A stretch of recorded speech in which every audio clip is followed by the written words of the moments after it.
promises, we raise the flag, a symbol of all that we hold most dear as Americans.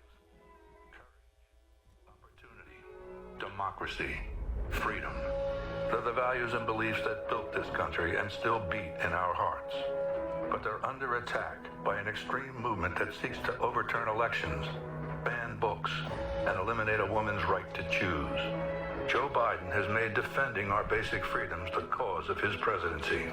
The freedom for women to make their own health care decisions. The freedom for our children to be safe from gun violence. The freedom to vote and have your vote counted. For seniors to live with dignity. And to give every American the freedom that comes with a fair shot at building a good life.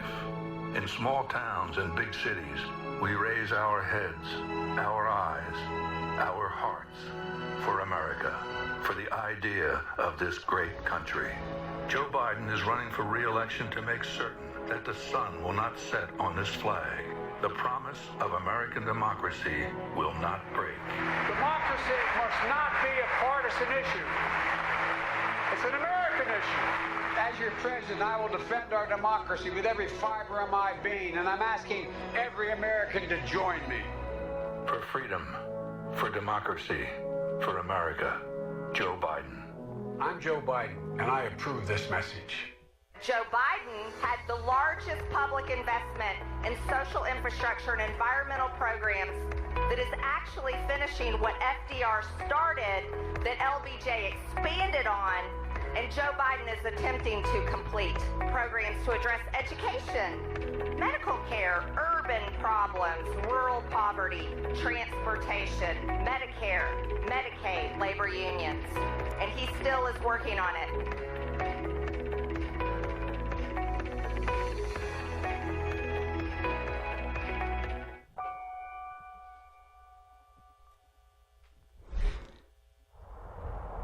The bottom line is, if you can't admire Joe Biden as a person, there's probably, you got a problem. You need to do some self-evaluation. Because what's not to like? Here's what I can tell you. That life can change just like that. Don't take it for granted. Don't take relationships for granted. I called him after Bo died. And he basically said, well, Bo was my soul. We talked for a long time. He came to my ceremony and said some of the most incredibly heartfelt things that anybody could ever say to me. And he's the nicest person I think I've ever met in politics. Is that right? He is as good a man as God ever created. And we don't agree on much. But I think he's been dealt a really gut blow. I think he focuses on what he's got to do, not what he lost. His heart's been ripped out, but he's going to make sure that the other members of his family is well taken care of. He started talking about his grandkids. More worried about them than anything. We just talked about the future. Yeah. He started talking about the future of his family.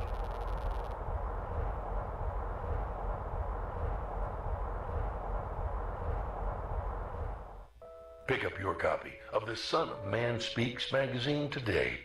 With the Son of Man Speaks magazine, you'll receive automotive tips, wholesome recipes, financial advice, and most importantly, a true understanding of the Word of God.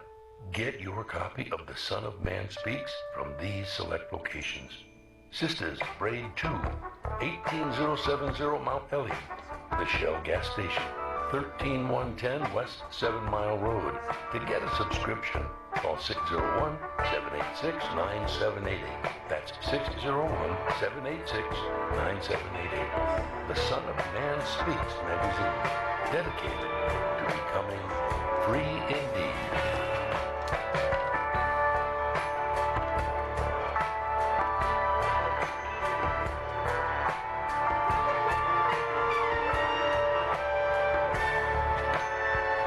Attention, brothers and sisters, viewers and listeners, now available. Your Son of Man Speaks magazine digital subscription. Your digital subscription to the Son of Man Speaks magazine will also include our monthly e-newsletter, both delivered to your inbox. If you have any questions regarding the digital magazine subscription or digital newsletter, you may send an email to shabazprinting@thenewnationofislam.com. That's shabazprinting@thenewnationofislam.com. Or call 1-601-786-9788. That's 1-601-786-9788. You can also subscribe online. Visit www.thenewnationofislam.com and click on the magazine tab to register for your online subscription. We would like to invite you to help support the efforts of the Unity and Rebuilding Fund. Visit the website at www.unityandrebuildingfund.com. That's www.unityandrebuildingfund.com. We often hear how we need to work together and rebuild the city, and we're actually doing it. You can make online donations and click on links to track the progress of the Unity and Rebuilding Fund.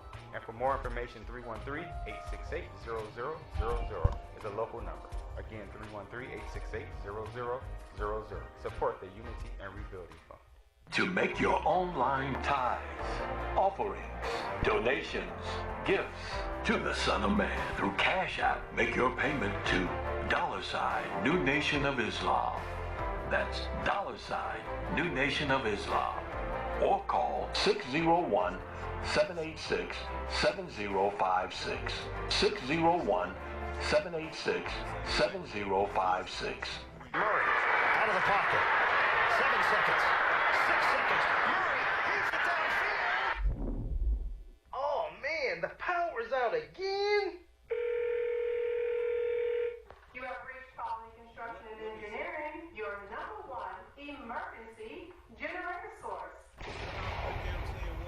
Power outages can be unpredictable, inconvenient, and disruptive to your life. With a backup generator, your life goes on uninterrupted with power when you need it. Not to mention the peace of mind of having your property suited to weather the storm. Whoever would have thought in Houston, Texas that we would have an ice storm? It did happen, and that Sunday night when it came in, I got up and looked at the front door, everything was pitch black. It was horrible. Something out of a novel or a science book that you had never seen before. Once the lights went out, my generator popped on. It ran 55 hours. The only one had lights. Get your backup generator installed with Quality Construction. We install both residential and commercial generators, so you're always covered. Schedule your consultation with us by calling 1-855-876-9370. That's 1-855-876-9370. Or visit us online at www.powerqec.com. That's www.powerqec.com. Financing is available with low monthly payments and 0% interest for 18 months. That was the best investment that we could have ever made. That's my backup, the generator. Generators with Quality Construction, built tough enough to weather the storm. I just used your other one though today because it was, look, it did 2 drips and I was like, oh, I can use my umbrella. My homegirl was talking about me. I'm like, don't talk about me. With our umbrellas, our customers are turning a drab day into a fab day. After all, representation matters. In other words, rain or shine, we've got you covered. Introducing Designs by Deej, your one-stop gift shop for all things handmade and unique. Our products range from our most popular umbrellas, blanket and pillow sets, handmade coasters, and other statement pieces that showcase the beauty of our melanin and natural hair in a beautiful and empowering way.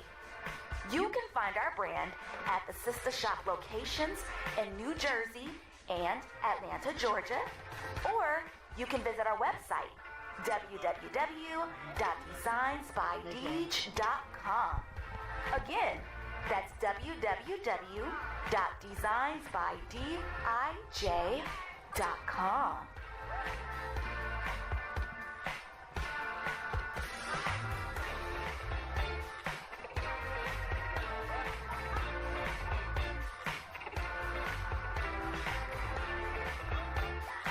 We Love Detroit. We are at where? Hey, Larry, we are right here on Mount Elliott in Detroit at Sisters Braid 2 Hair Salon. Oh, I'm talking you. Come on, please. This place. It looks like Beverly Hills or something. Absolutely beautiful. You guys know I wear my braids. Larry's going to buy me something. It's going to be a hairdo, guys. What you want? It's going to be my hair today. I'm going to buy a braid. Not a braid, Larry. Welcome to this week's edition of We Love Detroit. I am on Detroit's east side at Sisters Braid 2, a beautiful hair salon. I am here with the CEO, Miss Crystal. How are you today, Miss Crystal? I'm good. Thank you. I am so excited to be here. Everybody know I love my hair and I love my braids. Typically, you guys know, but you have to tell us, how did Sisters Braid 2 get started? We started Sisters Braid 2 in 2009 in order to bring back some experience and quality and great customer service to this craft that I love so much. Yes, wonderful. And it's so clean and professional. And I have such a warm feeling when I come in. It's beautiful in here. It's decorated so beautifully. What made you come and choose this spot right in the heart of Detroit, Detroit's east side? What made you come over? Well, we have this building and we just wanted to do something with it. It's a collective effort from the New Nation of Islam. And we came in and they allowed me to decorate it and set up like I wanted to, and that's how we got started with that. Now listen, not only do you guys do braids, because that's what's in the title, but you don't only do braids, you do all hair care here, right? Yes. Let's talk about some of the other services you offer. Yeah, so we offer all phases of braids. So we also offer natural styles like 2-strand twist, scalp twist, men's braids, children's braids, press and curls. The only thing we don't do is chemicals. Yeah. Perfect. And you know what? That's really important for all year round. And it's so huge now. Well, it's been about protective styles for our hair, not just for the winter months, but all year round. It is important to protect our hair the best we can. And you do all styles for that. So I love that. But let's talk about an important product that you have, a really well-known product. Let's talk about that. Okay, right. That's our Sister Shea oil.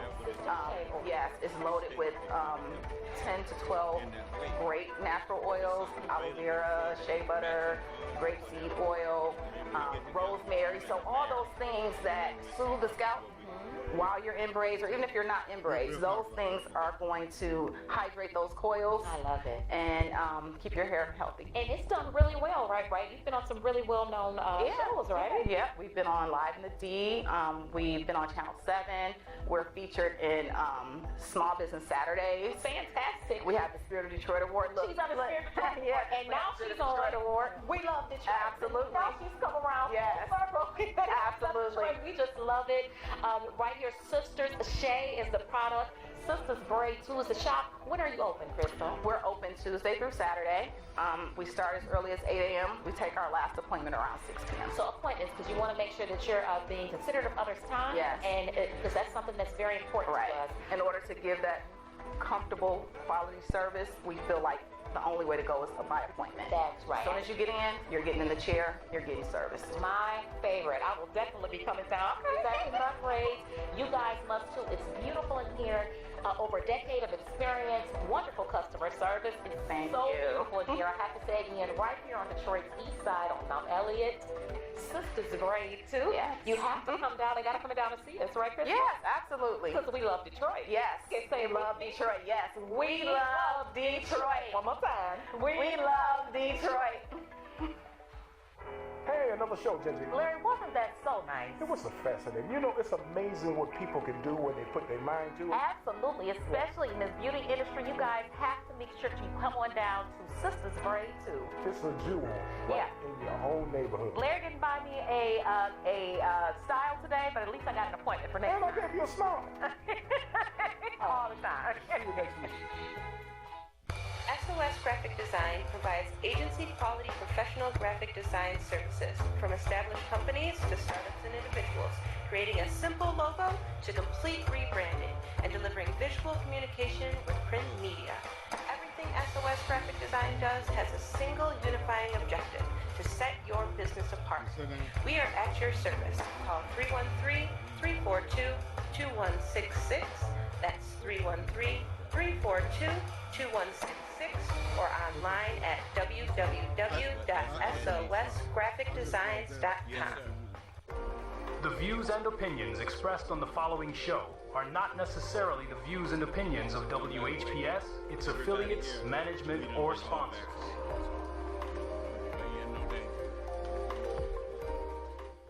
Brothers and sisters, are you tired of reading the Holy Scripture and not really understanding what you read? And if you're reasonably sure, have you ever tested that what you feel you know with someone that has a different view than your own?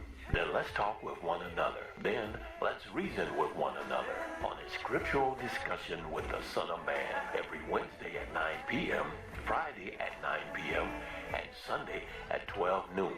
On WHPR TV Detroit Live, 88.1 FM WHPR, and Comcast Cable. Why don't you call and discuss the Holy Bible, and if you have one, the Holy Quran, and come to an agreement about the Holy Scriptures and their true meaning? You can call in live on the air at area code 313-868-4336, 313-868-0342, or 313-868-0351. That's 313-868-4336, 313-868-0342, or 313-868-0351. And now, let's go live with a Scriptural Discussion with the Son of Man.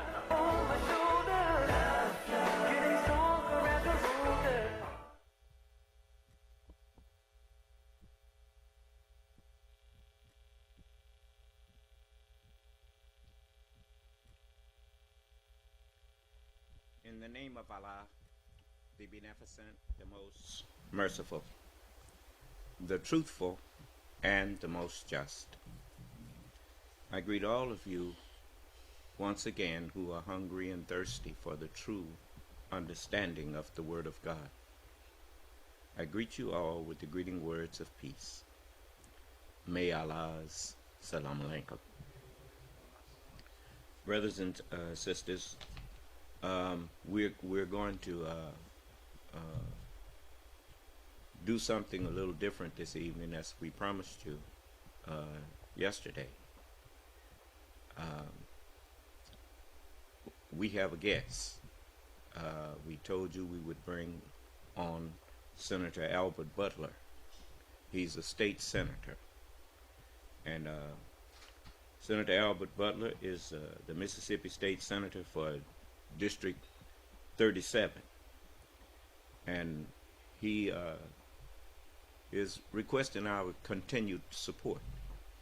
And you know, in the true sense of conservatism, I guess that's what you would call me, a conservative. I'm not a Republican. I'm voting Democrat all up and down the ticket. Everybody know that. I've already told you that. The Republican Party done went crazy. So I'm not, they let somebody hijack their party. I'm not saying that all of them were trying to overthrow the government. But you know, there's an old saying, if you're not part of the solution, you're part of the problem. You know, there's another old saying, wrongdoing people are successful because people who believe in right do nothing.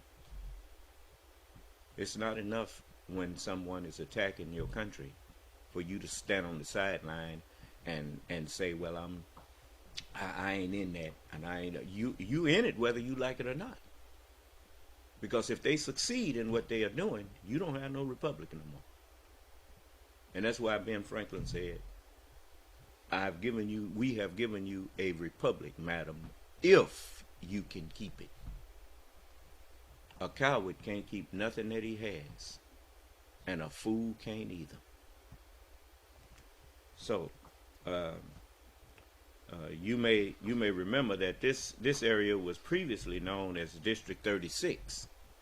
It said, due to the 2020 census, our district has been designated as District 37, including areas of Adams, Claiborne, Copiah, Franklin, Jefferson, and Western Hines counties. And That's about as much as I'm happy that we have our senator here, one of our senators here, to kind of not just talk to us about continued support, but if something ain't broke, it don't need fixing. If we vote a person into an office and they are doing the job that we put them there for, they don't need replacing. They need continued support. It's just like our president. That's right, I said our president, Joseph R. Biden. That man has did a miraculous job with what he inherited and where the country was 2.5 years ago. Reagan said 4 years ago, are you better off? We better off than we was 2.5 years ago. And Joe Biden got my support. And I just want to introduce now our resident senator for District 37, Senator Albert Butler. And he can it's some things that I should have said about him, so excuse me. Senator Butler's committees that he's on, he's the chair of the ethics committee, and ethics have to do, as far as I'm concerned, with morals and that kind of thing, and how people conduct themselves in office and all that kind of thing. Honesty, the knowledge of good and bad, the knowledge of what is right and what is wrong. But that may not be that. He can explain that if it ain't. Vice chair of the Public Property Committee, member of the Accountability, Efficiency, and Transparency Committee, member of the Appropriations Committee. That's very important, because they determine where your money going. Member of the Forestry Committee, member of the Tourism Committee, member of the Highways. Tourism is very important too to a state. I remember when they had that commercial on. I don't know why they stopped playing it, but it was called Yours in Mississippi. That show was a pretty song, and the way they laid that out for the state of Mississippi. And you don't hardly ever hear nobody saying they're going to take especially black people, talking about they're going to take a vacation to Mississippi. And Mississippi it's got a bad rep, but it's not as bad as as it used to be. Mm-hmm. They got a saying, I may not be what I'm supposed to be, but I sure ain't what I used to be. And so that applies to Mississippi. I remember once I was sitting on a plane with this Caucasian when they was building that plant, and they had them cheap flights going from here to Detroit. Right. Me and him were sitting next to each other, and both of us started kind of laughing at the same time. I think it was right after Barack Obama got elected, and he said Mississippi is the best kept secret in the world. And I said that's the truth. But anyway, it said he's a member of the Tourism Committee, member of the Highways and Transportation Committee, member of the Universities and Colleges Committee. All these committees. This shows that the man is not just up there taking up space. The man is up there doing something. And the longer you participate in government, the more understanding you have of how it works. That's why Mitch McConnell was able to get so much done that he wanted done. He knew how it worked. Joe Biden knows how the government works. And so he got things even in this polarized time of people hating each other because of parties, Joe Biden still got a whole lot done with some Republican support. I respect that. Mr. Butler is a family man. He's married to the former Melinda Boyd Butler of Utica, Mississippi. And his children are Sheila, Antoinette, Albert Jr., and Alton. And the educational background of Mr. Butler is he graduated from the University of Arkansas, certification community development practitioner. He has certification in a community development practitioner. He's certified as that. Jackson State University. He has a master's degree of science, and Alcorn State University, a Bachelor of Science degree. So he's not an unlettered man. And his current employment, when he's not representing us up there, is he's a business owner and agricultural farmer. And Senator Butler's experiences include academic manager of Mississippi Job Corps, that was in Crystal Springs, Mississippi, a convenience store co-owner and Traceway Shopette, a public school classroom teacher with 20 years of experience. No wonder he's on the education committee. Claiborne County supervisor for 20 years. That's where we first met, I think. Yes. President of the Claiborne County Board of Supervisors. Yes, he was. Mississippi Association of Supervisors, executive board member. National Association of County Officials, Transportation Board. Mississippi Main Street executive board member. Port Gibson Main Street chairman of restructuring committee. Claiborne County NAACP life member. Claiborne County Community Health Board. Southwest Mississippi Planning and Development Board. Southwest Mississippi Mental Health Board. Hines Community College Board of Trustee. 4-H youth leader. Omega Psi Phi fraternity. Port Gibson Masonic Lodge 21. Okay. Magnolia M Missionary Baptist Church chairman of Deacon Board, choir member, and Sunday school teacher.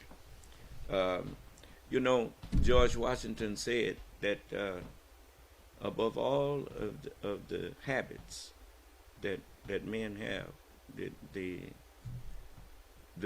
best thing that you could have for political prosperity was religious principles and morality. Mm-hmm.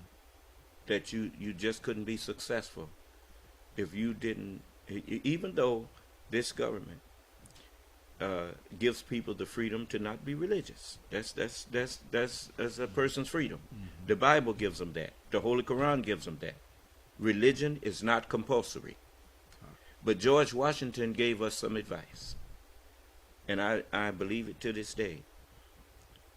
The only way that most people's word means anything and their promises mean anything is people who believe that they have to answer to a higher power if they don't keep their word. Mm-hmm. That's why you take an oath and you got one hand on the Bible, one hand on the Word of God, and now they asking you for your word. Mm-hmm. You see. But anyway, Claiborne County Community Health Center.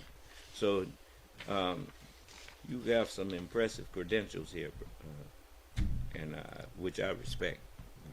And now I want to introduce you and let him reintroduce himself. And in that introduction, I hope you will just take your time. We're not rushing you off. This is all this gonna be tonight. We're not gonna have nothing else tonight but you. And you know, it's one thing to say you support your community. Well, how can you support your community if you don't support those who support your community? That just don't get it for me. So the first thing on people's mind tonight in this class will be Senator Albert Butler. The last thing on their mind will be Senator Albert Butler. And I hope you go to the polls tomorrow and continue to support Senator Butler. And I hope you have some kind of way where you can introduce us to those who govern other than you, like the one I don't know what's his name that's running against Tate Reeves, whatever. Brandon Presley. Brandon Presley. I would like to interview him. Okay. I want to see what people are about. I would like to talk to Governor Reeves. I want to, you know, Haley Barber. He came and I spoke with him before he got elected. He asked for my support. He came, found me, and asked for my support.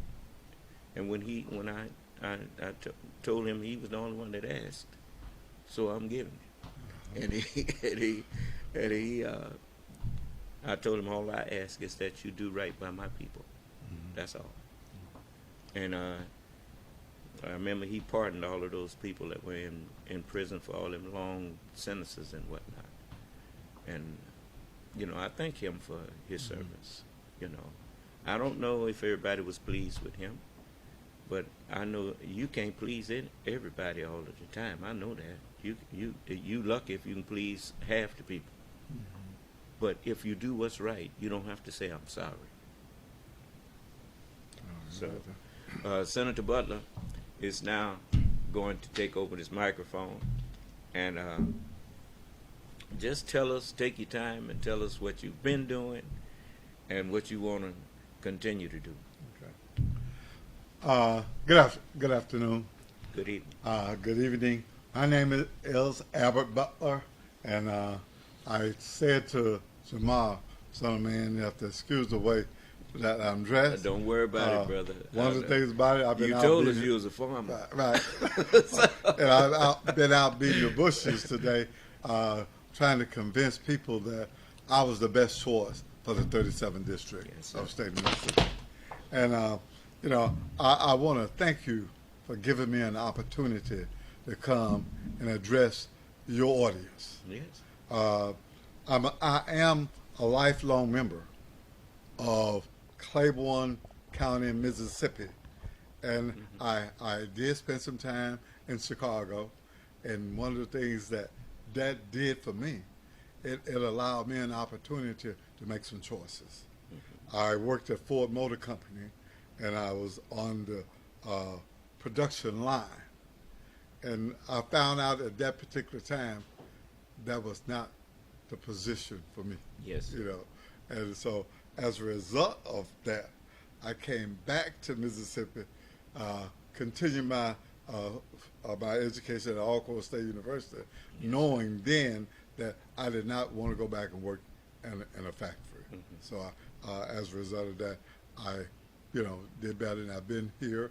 And I must say that in being here, one of the things that happened to me as a child, and that is that I had my great-grandmother was one of the first individuals to have what they call, at that time, a poorhouse. And with the poorhouse, what happened is that individuals that were living on the streets and individuals that had been to the service and couldn't take care of themselves, what she would do, she provided them a place to stay in 3 meals a day. Yes. And so doing, one of the things that I remember her telling me when we would go help her serve those individuals. Sometimes we would have attitudes. And she said, I want you to always remember, to whom much is given, much is required. Yes, sir. She said, you have food, and you have these things, so I'm asking you to help me to help these people out here. Yes, and that was something that she instilled in me as a child, that, you know, it was good to help. And as a result of that, I guess it was one thing that I always kept in mind. But in addition to that, you know, when we look at Southwest Mississippi, when we look at this part of Mississippi, this is what we really consider the black belt. And being the black belt, a lot of things is going on. But in those things going on, I think it's time, because of the many things that have happened, and because of individuals, the individuals that have stood up for us in the past, for us to get to where we are, we owe them something.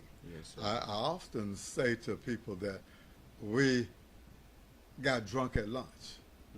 And what I mean when I say we got drunk at lunch, and that is that after accomplishing so much in the 60s, we thought we had arrived. And in thinking that we had arrived, what we started doing, we start requiring other people to do for us what we have been known to do for ourselves. They had set us free right. to do for ourselves. Right. And you know, and that set us back. The Honorable Elijah Muhammad said something similar to that, what you just said. Okay. But that is a fact. He said, we thank the Chicago white people. He said, for selling us this country club. They sold us a country club that had about 50-something acres to it with a lake on it and a bunch of stuff. And they gave it to us for a reasonable price.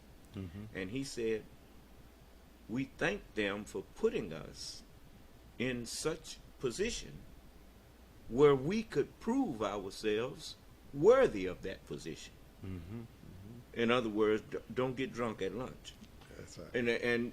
And he said, we want to show them that they did not give it over to a bunch of lazy fellows who want to turn our face back to them, begging them to come on, carry us some more. Right. We don't need to be carried. Give me an we opportunity. need to take up our bed and walk. Right. I agree. Go ahead. And I agree with you. That is a philosophy that I think we need to instill in our people. Yes. And generation after generation should understand that you're responsible for yourself. That's right. And one of the things that I did when I was in the public school system and I was teaching children, I always would tell them this: you're not responsible for where you are at this particular time. But I want to assure you one thing. If you get to be 18 years old and you haven't finished high school or you haven't acquired some form of education, number one, it's your fault.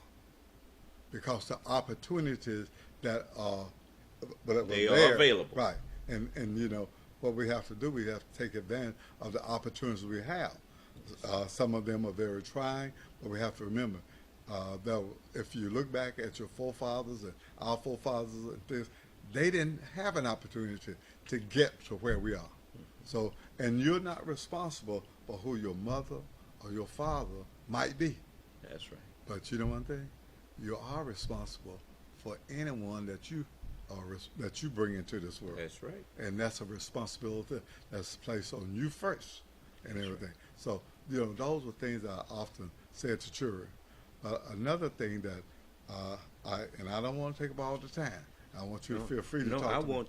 I want you to make sure, because I see some accomplishments here that you all have done. Okay. And I'm not going to read them. I want you to just sit here and let the people know what you've been doing, what their representatives are up there accomplishing for this state. And if it's good for the state, it's good for everybody in the state. Right. Okay, well, one of the things I would like to say, and that is circumstances that we face calls for us to either give up or move forward. Mm-hmm. I am one of the sons of a family of 13 children. Mm-hmm. I'm the fifth child in the 13. And my father had less than a fourth grade education, and my mother had a fifth grade education. Mm-hmm. But one of the things that my mother always told me, you can be whatever you want to be. Yes, sir. If you don't stop trying. If you don't, just continue to try. And we did, and we live what we call down the hill. Yes, sir. But opportunities prevail for us from a large family, and they prevail for us because of where we lived. Mm-hmm. We live, here's a family of 15 living in a 4-room house in town. Mm-hmm. Now, if you take that under consideration, in town, you didn't have the farm, you didn't have the animals to raise, you didn't have all those things. So you had to find other ways and means of surviving. Yes, sir. And in there, my father's philosophy was, my girls, I'm going to take care of them.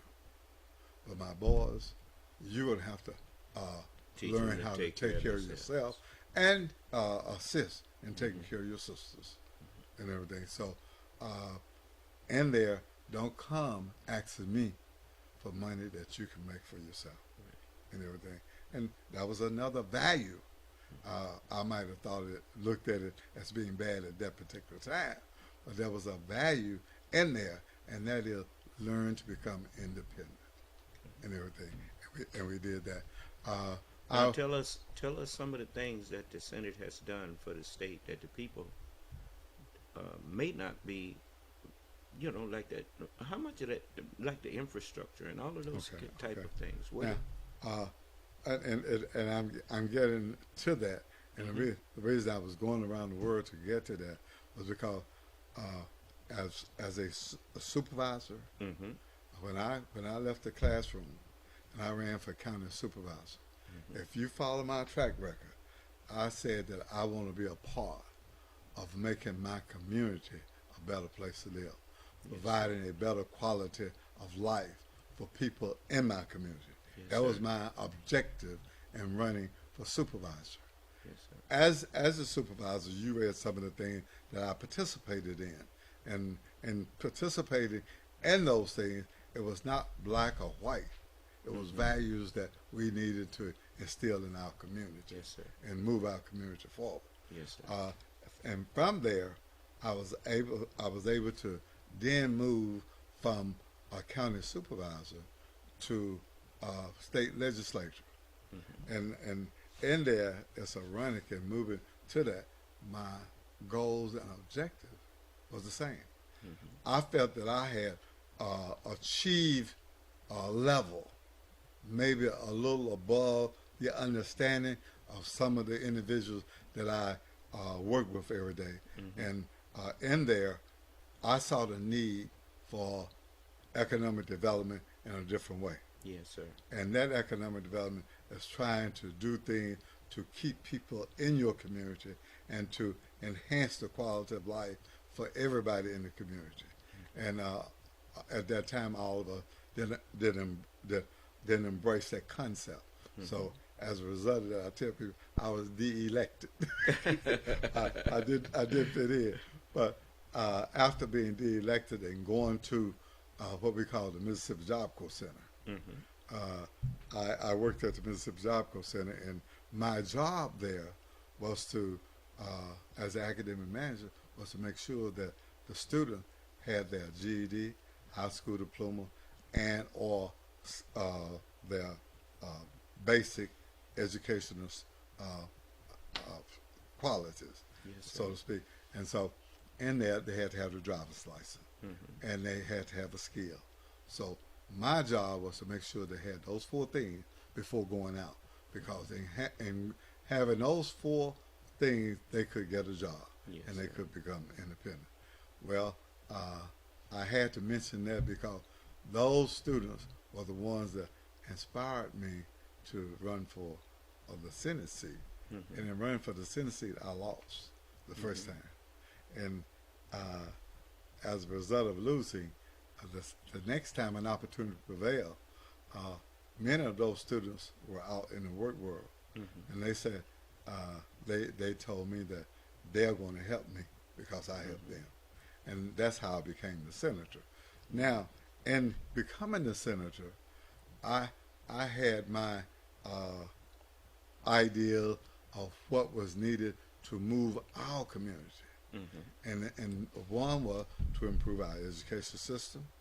Another one was to try to build a community whereas that jobs will become more available, and we could work with the community colleges along with our universities to prepare our children for the jobs that will become available. And that has always been one of my objectives. Now, after getting in the Senate and seeing several things that were available, I managed to be appointed to the committees that you outlined. Yes, sir. One of the committees that was the State Property Committee. The State Property Committee gives me an opportunity to look at all of the properties in the state of Mississippi. We go around, we see whether they're deteriorating or how they're being kept, and we see the need to do things, and we have to go back and work with the legislature to provide and make suggestions. Right, to provide those things that they're in need of. Do you talk? Are you saying you talk to property owners and stuff about what they need? Or property? Now we talk to property. We talk to individuals that are over state properties. Oh, I see. Yeah. Okay. All of the universities in the state of Mississippi. Oh, I see now. Yes. We visit those universities. The schools, right. Yes, not everything. The universities. Yes. And we visit those. Okay. And we visit our prison system. We visit anything that's state-owned. Right, that's state-owned. We visit those.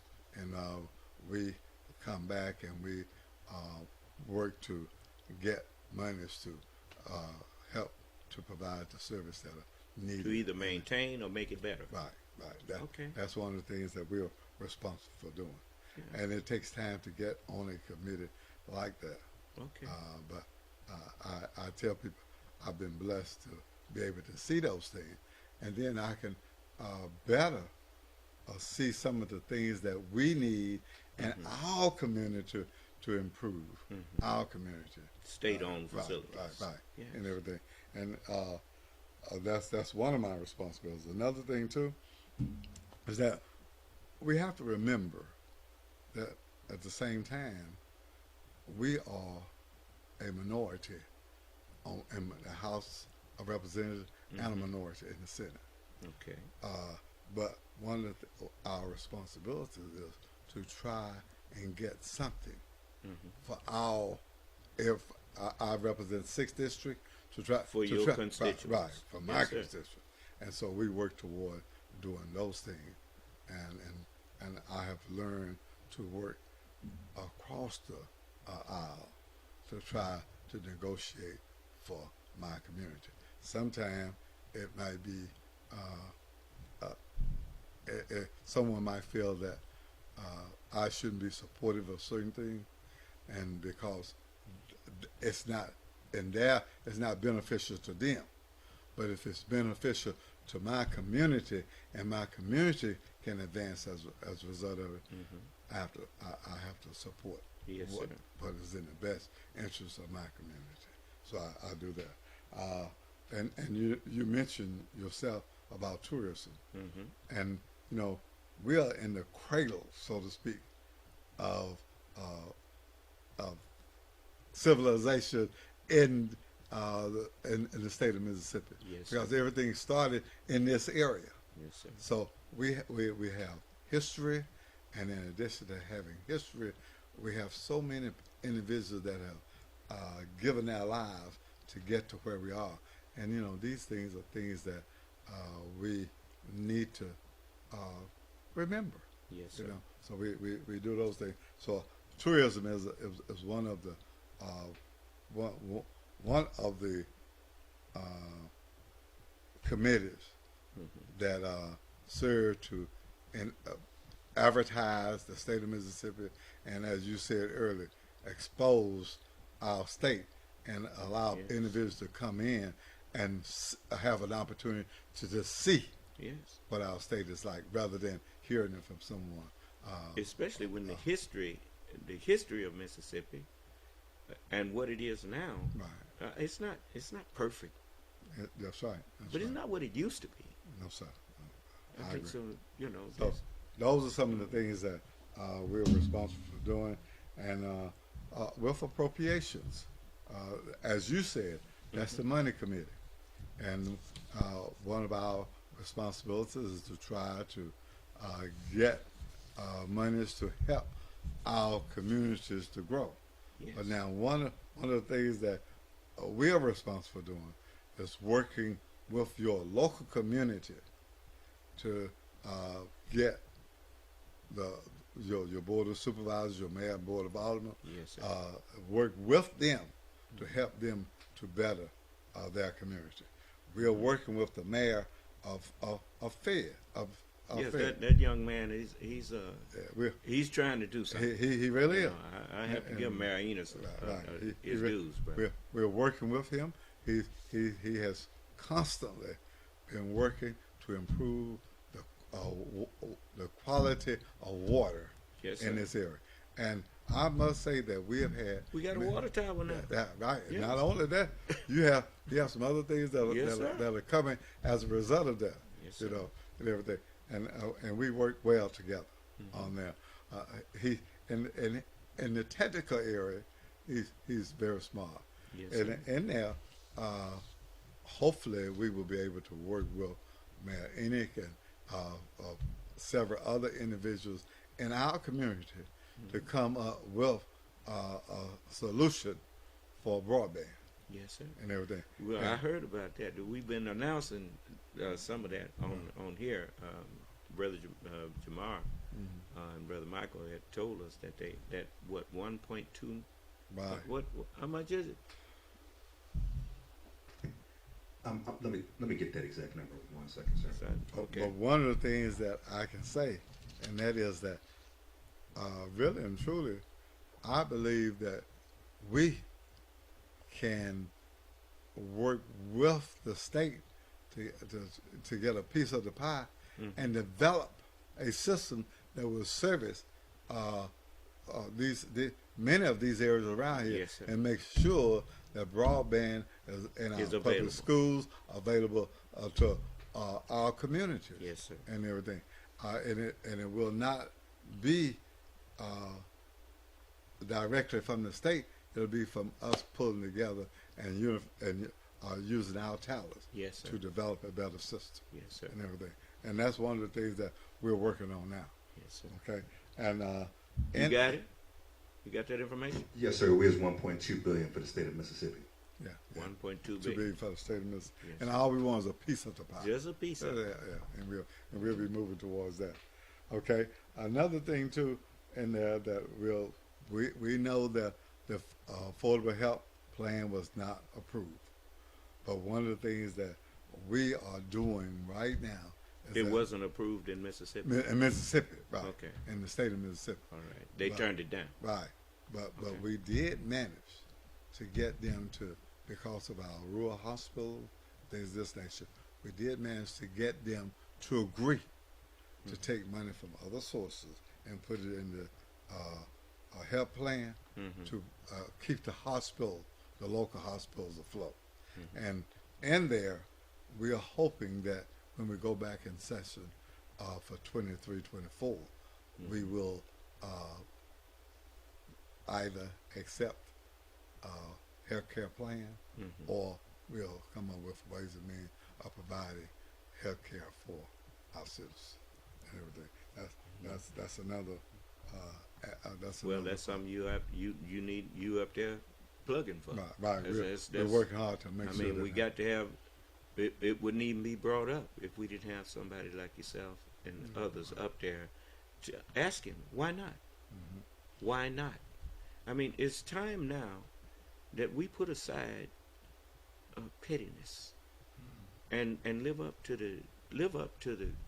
the creed that most people have in their churches. That one of the main golden rules, as they say, as you would that men do to you, do ye also unto them.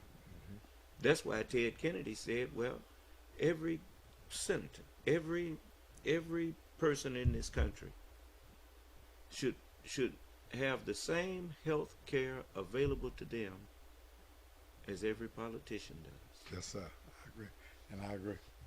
And son of man, one of the things that I kind of rallied for, and that was to be on the Transportation Committee. Yes, sir. I rallied for that. I asked the Lieutenant Governor if he would allow me to serve on that committee. And the reason for that was because I served as a supervisor, and I saw the need for 6-1 to be completed from Vicksburg. That 4-lane. Yes, sir. Yes, sir. 4-lane from Vicksburg to 84 Highway. Yes, sir. And what I looked at is this: we know eventually Highway 14 is Interstate 14 is going to come through, but we want to get Interstate 14. Right. That's going to come through, but we want to get Highway 6. I didn't know nothing about that. Yeah. Okay, go ahead. But we want to get Highway 6-1, 4-lane, before this happens, because what happens then, the trucks and individuals coming from Arkansas, Louisiana, places like that, rather than going to 20 or 55 to go to 84, we want them to take this route. Come through here. Right. And as a result of coming through here, that means that we have a chance to get more businesses in the area. Yes. And I personally feel that this year, in serving on the Transportation Committee, we was instrumental in getting money set aside for the completion of it. And I tell people all the time, all I want to do is know that it's there and that we can go through. It's available. Yes, sir. Yes. And that it gives me an opportunity to try to follow this plan through. Yes. And in addition to that, we have 27 Highway, which is still west of Highway 55. Okay. And it's a 2-lane highway too. Okay. And I would like to see it 4-lane from Vicksburg 20 Highway to 55. And I would like for it to go all the way to 84 because you can go to Alabama. But if we can get to 55, that's a connection there. And what it does, it gives us an opportunity to utilize our land, develop industry, and everything. Trucks can get in and greater out. Access. Right, greater access, yes, sir. And everything. And what does that mean for us? That means industry coming revenue, to our man. area. Right. Revenue. Right. and in addition to that, it will require education. It require more training. And in there, as you know, we put more money into the education system. The legislature did. Education system this year than we've ever put into education. I mean, you ain't getting nothing but accolades from me. So we are doing these things. Another thing that we did, we changed the flag. Yes, sir. And in changing the flag, you said earlier, that flag said something to a lot of people. Yes. But in changing the flag, it gives individuals an opportunity to say, now let me see if the hearts and minds have changed. Yes. And everything. So all of these things make a difference. What does that say to us? It gives us an opportunity to stand up for ourselves and to go in business for ourselves and to develop our communities, whereas that it will bring people to the community rather than sending people away from the community. That's right. And rather than I have 6 counties that I represent, and the reason I have 6 counties was because the 2020 census said the population declined. And as the result of the decline in population, they had to give me more counties. Yes, sir. In giving me those counties, we have an opportunity now to start training here and start bringing the type of jobs here, whereas the individuals will not have to leave the community to get a quality job. Yes, you sir. know, that's land, water. We have the Mississippi River. Yes, sir. We have land in the area, and we can attract industry. Yes, sir. So these are things that we want to change our focus. Yes, sir. And changing our focus, what happens then is that we change our community. Yes, sir. And I want to be a part of changing that community. What y'all These doing are some with of the Highway things. 18 out there? I mean, Well, I see some. Y'all gonna 4-lane that? Yeah, eventually. But right now, what happened is that we're appropriating money to overlay those sections, and in there, another thing that you see up there, that we have 2 lumber yards. Yes, sir. That's on 18. Yes, sir. And the accessibility is one of the things that's needed. So we're trying to do the roads. Well, so it's that being they have done. it. Yes, I sir. see it. And I mean, everything. it's- So these are things that, and without the legislature appropriating those funds, it couldn't be, and everything. So we are doing these things, and I think that I played a major role in making these things happen and everything. That's why I would like to stay there, you know, Yeah. so that we can continue to. Well, I want to keep you there. I mean, y'all need to start letting people know. I mean, y'all who up there doing something, why don't you come on there and let people know that you're doing something? I mean, a lot of times people don't know what's actually being done. Look, if you want the people behind you, the people got to know you there. You know, I mean, it's a wonderful thing that you working and getting things done that we don't even know being done. But when you come back to get us to vote for you, don't nobody know what you've been doing. And so, you know, sometime during the year, I want you to let all of your the people who are up there with you, that our airways are open.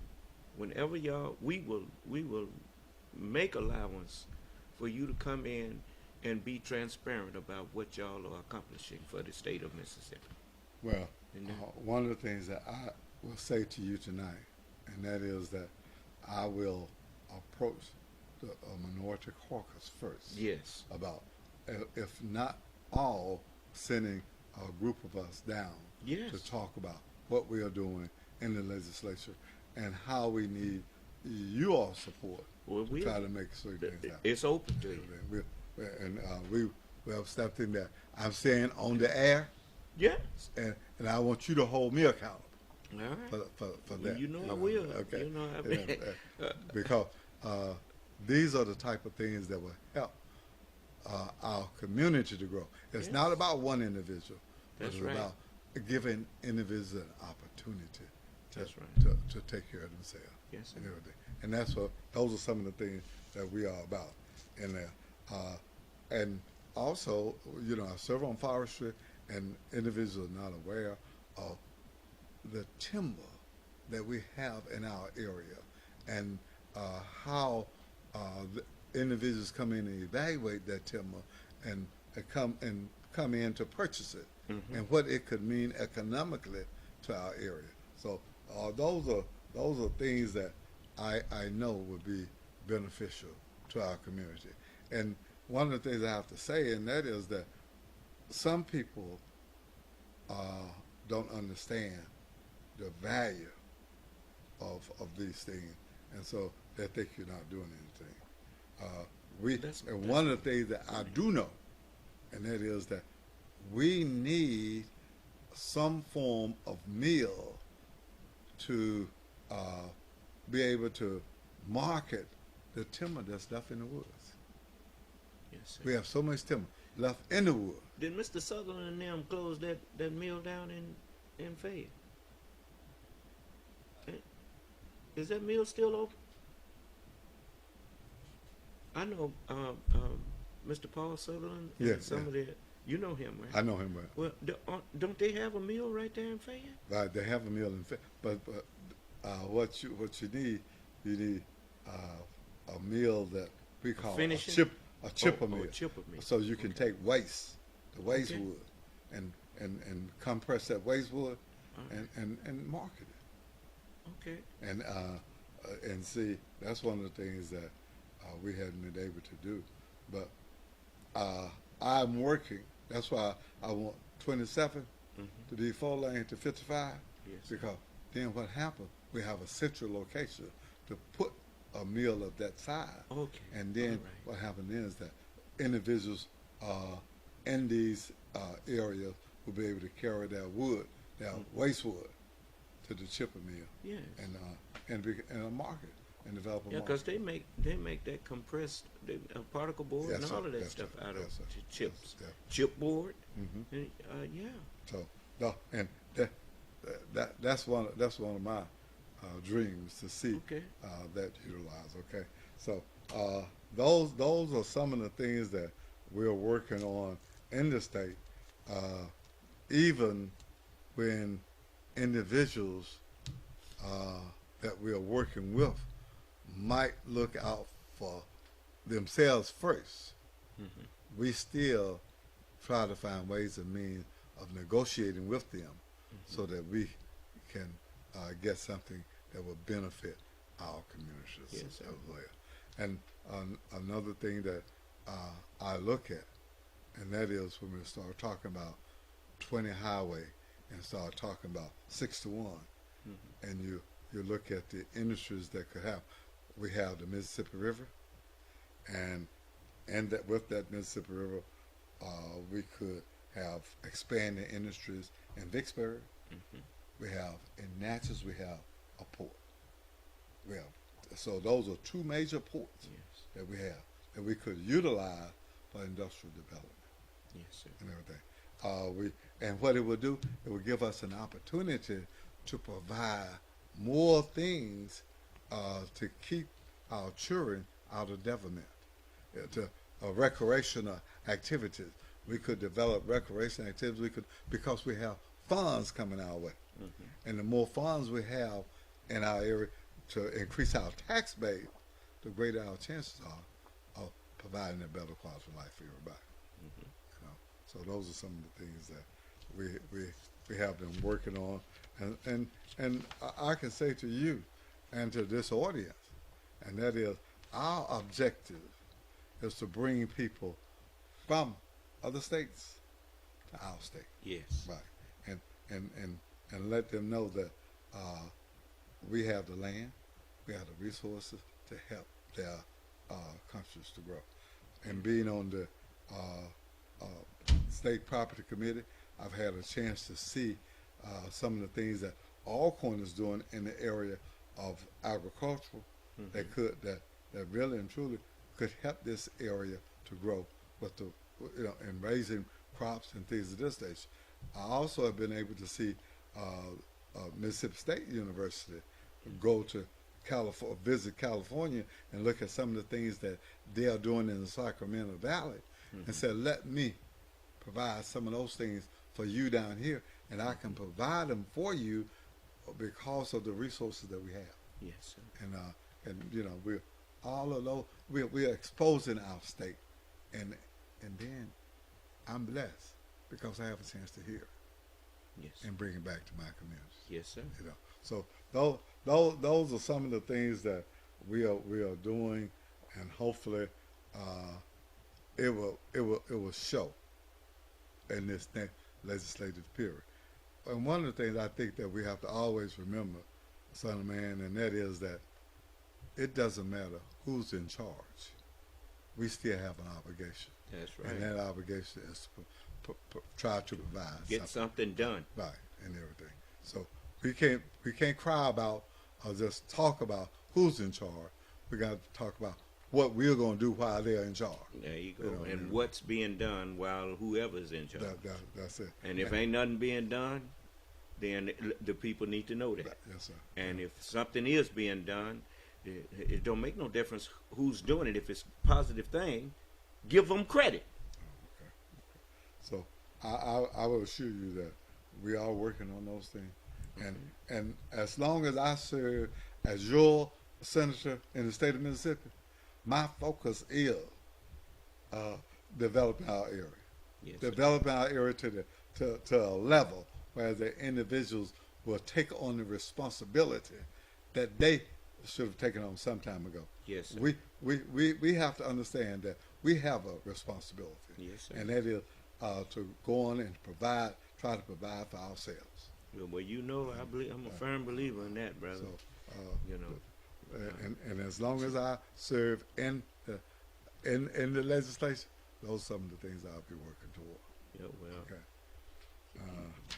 Now, I know there are many other things, but in there we talked about health care. We did put $1.8 billion into the $1.8 million into the health care area, and in my 6th county.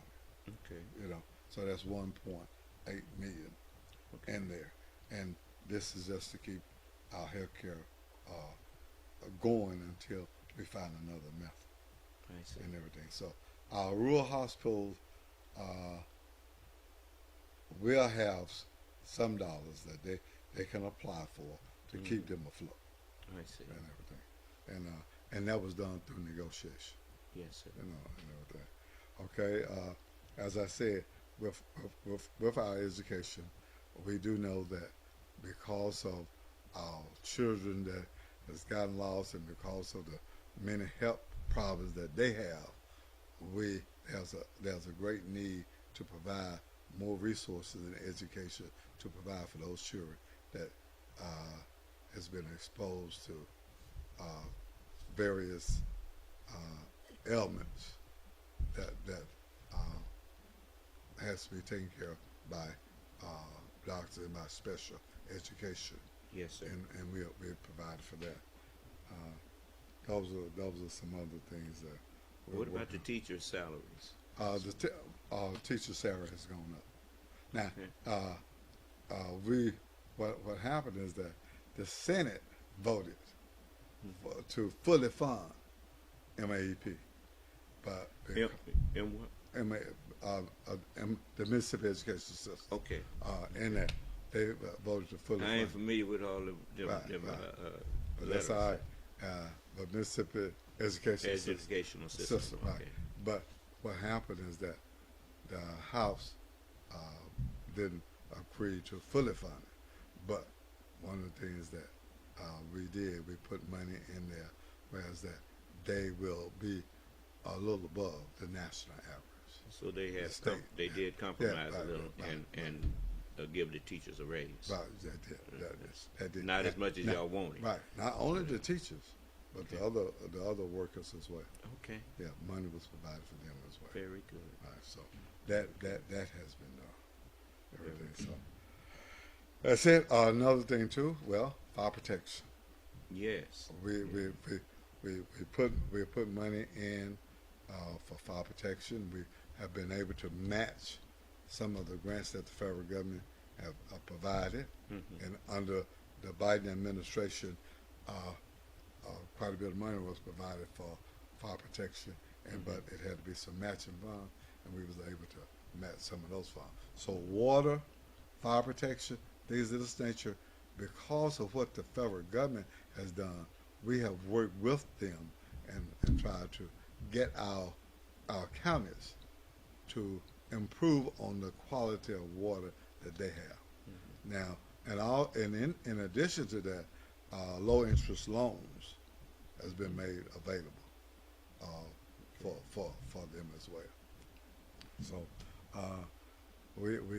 what we have to do as individuals that were not a part of the development of local communities and not aware of the infrastructure, so to speak, we are now exposed to that, and we're having problems. That's why you have problems, so many problems in the city of Jackson, because of Jackson the age of the area and infrastructure development had not taken place like it should have. Yes. So and so these are things that we are working towards improving. Okay. I think that's it. All right. Well, now we have people that's listening in that may want to ask you questions. If anyone is typing questions or want to unmute your line, you can press 5* in the 601 conference room, or you can press *6 in the 717 conference room, and you can talk to Senator Butler and ask him whatever you want to ask him. I'm happy that he wanted to come and talk with us this evening, and you all. I wanted him to be on your mind when you left here, when this is over with tonight, because I think the election is tomorrow. Tomorrow, right? Okay. And I would like to say, son of man, that I had a conversation with Jamar, and I asked Jamar to ask you all to pray for me. Yes. And then in there we had the conversation, and he said, well, let me see if he'll let you come on. Now, in this, I didn't have time to prep. I'm telling you from the heart, from the head. You didn't need no preparation. It's all right. As to what we are doing, and we do need help. We need unity, Yes, and we need to work together. Yes, so sir. I will be working with the Mississippi Minority Caucus to get them to come and visit you and give your audience an opportunity to share ideas and tell the majority they can do it too. Okay. I mean, we welcome them. Okay. We welcome everybody who wants to move this state and this country ahead.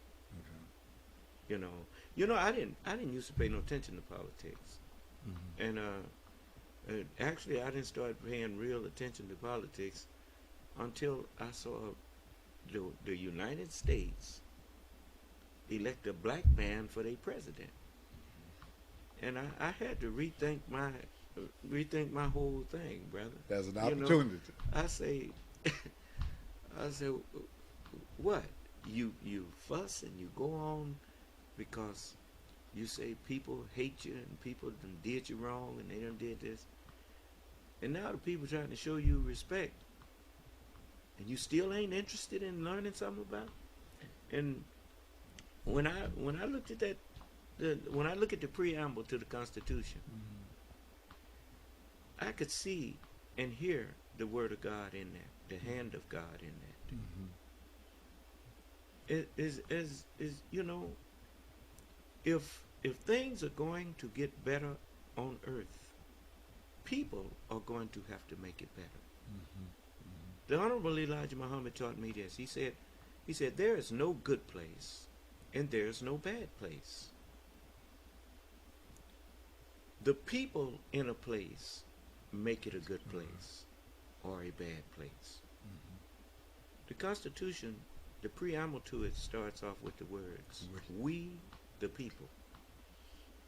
And even though I know it, my fathers were not, and my forefathers and mothers were not included in that. At the time, that did not take away from the words, we the people. In order to form a more perfect union.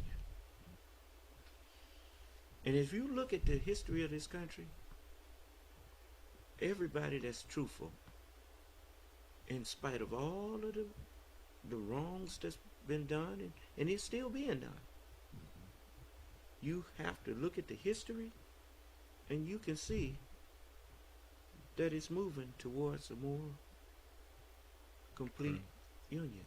Yes, sir. and I'm gonna help you do that if I can. I'm not gonna dwell on the poor stuff, the poor part. I don't spend my time. I'm not gonna spend my time walking around thinking about all the evil that I see. Mm-hmm. I will cultivate the good that I see. Because in order to get rid of evil, you have to cultivate goodness. I agree. You can't get rid of weeds if you're not going to cultivate crops. Mm-hmm. You got to give them plow that under. Right. Give them the Right. nourishment to. There you go. I'll grow there that. you go. Right. So we gonna concentrate. We can point out the bad, but we ain't got to dwell on it. Right. And so I am, I want to work the works of righteousness. The works of righteousness is simple. Do to others what you want others to do to you. Every human being on earth knows right from wrong, even if they try to say they don't, even if people say they didn't know it was wrong, because if you do the things to other people that wrong you, if you did that to them, you'd see they know that's wrong. Mm-hmm. Yeah, so that's the key. I know wrong. And regardless to what you do to me, I'm not here to do evil for evil. Mm-hmm. You ain't gonna convert me to do that. Mm-hmm. And so that's why I can, just like people hear me talk about white people. But white people know I don't hate them. Mm-hmm. They know that. And you can't find no white man around here that can tell you that, yeah, the Son of Man hate me, hate white folk. They know I don't hate them. Mm-hmm. I just hate what some of them been doing. Right. And if they stop doing that, we good. Yeah, we work together. There you go. Yeah. So I agree. All right. Any callers? I mean, you were concise about what you've been doing. That's what's good when you telling people what you're doing. Mm-hmm. When you really share with people, we've been doing this and we've been doing that and we've been doing that. What questions is there to ask? We do have a question somebody typed here. Yes. Harvey asks, he says, "Good evening, Senator and Son of Man. My question to you, Senator, is a private citizen able to claim abandoned state-owned buildings that were left behind for more than 5 years?" Now, ask the question Is again. a private citizen able to claim an abandoned building that's state-owned, that's been abandoned more than 5 years? They can purchase it based on the tax. They can pay the tax on it and purchase it. Right. Okay. Yes, they can. And in this area, we have several that are already on the state list that can be purchased. Do they publish that list? Yes, sir. In where? In local papers? Or they publish it in local paper. Okay. Also, you can check with your local tax assessor. Okay. And they can tell you what properties have gone to the state as a result of that. Oh, so they'll tell you that in the tax sale. Yeah. I see. Okay. Any more questions? Not yet. No one's typed anything else here. Okay. Brother Michael, no one? Okay. Son of Man, one of the things that I do want to do at this particular time, I want to take time to thank you for allowing me an opportunity to come on and express the things that I am doing in my philosophy and working with the state to try to make things more available for our areas. Well, the state of Mississippi, which is you were part of that government, they granted us this license. So I mean, anything I can do to help the situation, to help make things better. This is what I want to do. I want to help. I want you to feel welcome wherever I'm at. And I want state representatives to feel welcome to come in and talk with us. There has to be a connection with the government and the people. In order to form a more perfect union, you've got to talk to each other. So, go ahead, brother. Somebody raised their hand. Caller, you are unmuted. May Allah speak unto everyone. Senator Butler, I'd like to know, that term negotiation, when you, I've heard that used before, but I'm just not really paying attention to it closer listening to you. That's kind of a little disturbing to me when I hear it and really think about it, because that's a term that's normally used when you're dealing with hostage situations and whatnot. Why is that used when talking about trying to get revenue or some type of monetary funding to school systems and whatnot? Okay, I guess I will answer like this. You use the word hostage situations. In there, you'll find that there are perceptions of individuals in the legislature as to what they should have and what we should have. And those perceptions, what we have to do, we have to try to find ways and means of getting them to understand that even though, they might feel that because of who they are and where they are, that they're entitled to this, they're also, as a state or as an individual on the national level, we're also responsible for the least of those. But you'll find that many times, because they're in the majority, they look out for themselves first. Yeah. And so we have to deal with it. We have to understand where they're coming from and maybe the things that they have been exposed to. And we have to try to work with them in such a way whereas that they will understand that it's necessary to share, so to speak. And that's why I think that we are making progress.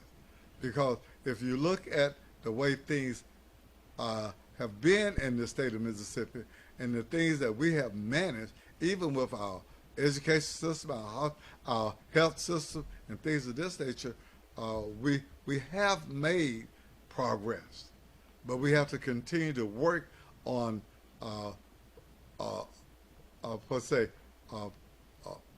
dealing with individuals in a way where that they will be amenable to sharing more with us.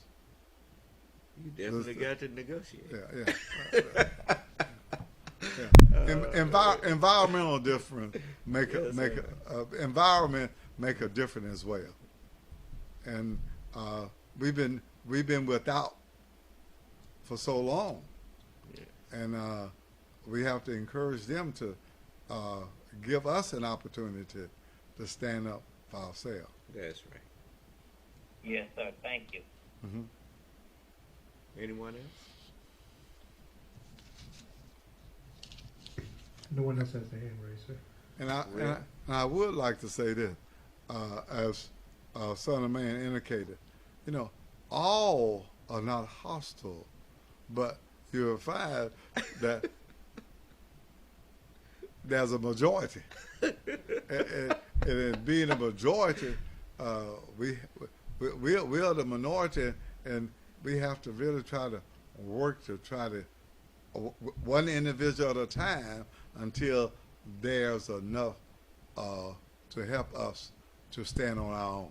And my whole thing is, I want to become independent, being able to not have to ask the government to give us what we can provide for ourselves. That's right. Well, I'm gonna tell you something. That's the one good thing about, people complain. But democracy is majority rule. Majority have the last word. And so if we want to have more leverage, then we need to get to the polls and send people, yes, sir, to represent you up there. And you know, you can't get angry because of the majority wants things done their way, because that's what this is. This is set up that way. But in this democratic system. But that's where you come into ethics. Is it just because I know that I can do things my way, does that mean that the minority of the people who didn't vote for me, or who didn't who have no say so much, should I ignore them? That's why negotiations take place. And negotiations will never take place when the majority will not put themselves in the position of the minority. There's an old song that says, before you abuse me, criticize, and accuse me, you need to put yourself in my shoes. And so before you say no to what people are asking you for, even though you have the right to say no, should you say no? Because sometimes it requires that, even though there may not be nothing in it personally for you as the majority, it's still your duty to care about all of the voters and what they want and what they need. Now, people can do without their wants, but people cannot do without their needs. And many times we are guilty of not considering where individuals are born, what they're exposed to, and things of this nature. That's right. We just assume that everybody. Everybody should know what I know, and everybody should have what I have.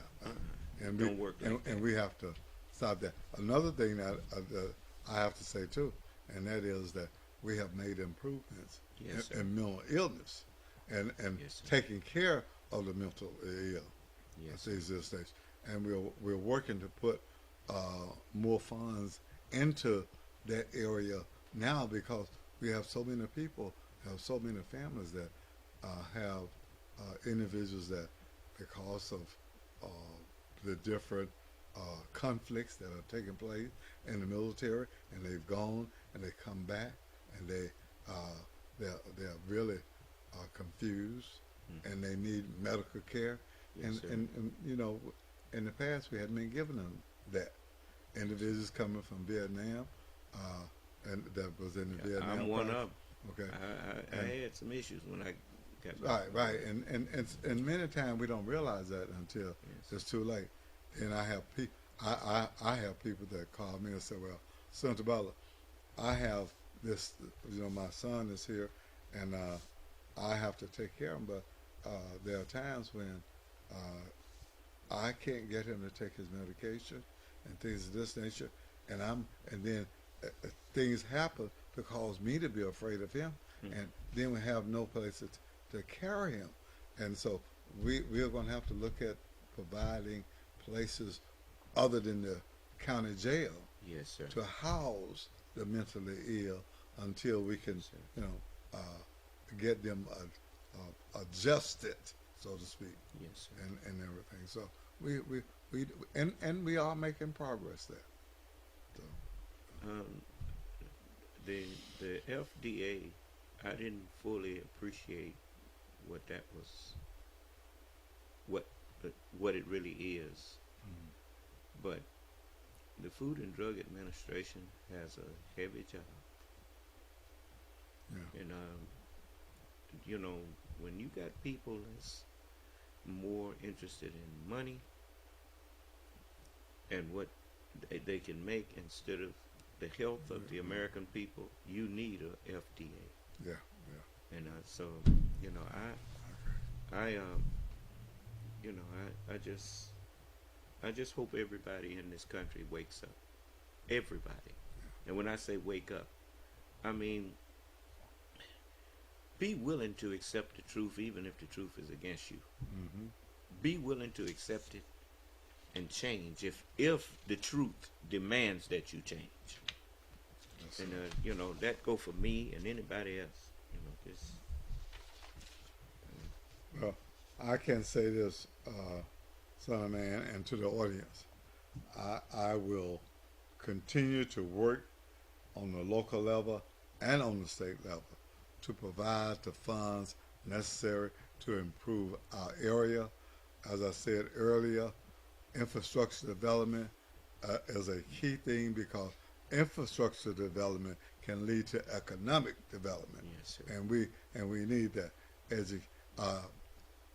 Our education facilities as well as the individuals that are teaching our children is very, very important. So to help advance our area.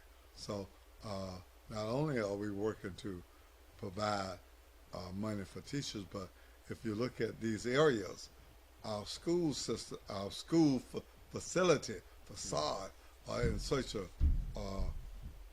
disarray until, you know, sometimes our children can't see a vision. Yes, sir. They can't dream. Yes, sir. Because of that. So we're working towards trying to better those things as well. Well, I thank you for coming on and sharing with us, and I look forward to you serving us for those terms of how long in the state? I know in the next 4 years. 4 years. Right. And in the national it's 6 years. Right. In it's 6 years. But the next and I would like to serve you. I tell people all the time, evaluate me at the 4 year period, and if I haven't done my job in trying to represent my community, then I need to go to the House. I don't hear nobody saying you're not doing your job. So I encourage you to go out, and I encourage individuals to tell other individuals to go out to the poll and vote. If you see the need, why don't you get 5 to 10 people to work with you to go, and we can make a difference. Yes, because sir. if we have 14 senators out of 52, when it comes time to vote, you'll find that we're always in a minority. Yes, sir. And instead of individuals looking to move individuals should aspire to help become one of the numbers to increase the support to get to where we need to be. That's right. So I really appreciate the opportunity to come before you. And I can say this, with my communication with you and Jamal, I will work to try to get another audience here with me the next time we go. Very good. Okay. Very good. And as I told you, this was going to be it for tonight, and I meant that. I want Senator Butler to be the last thing on our minds.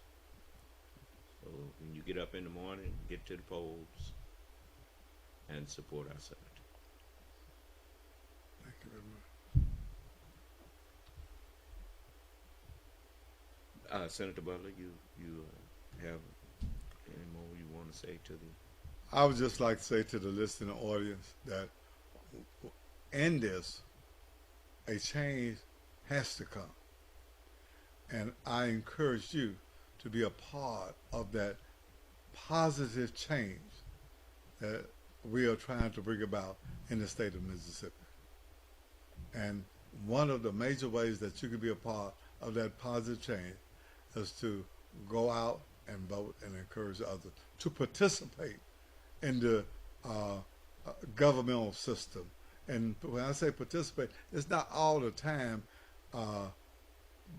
having something to run for the office, but trying to work to do some positive things to increase the productivity of other individuals and giving them ideas that they could better work with to make our areas more productive.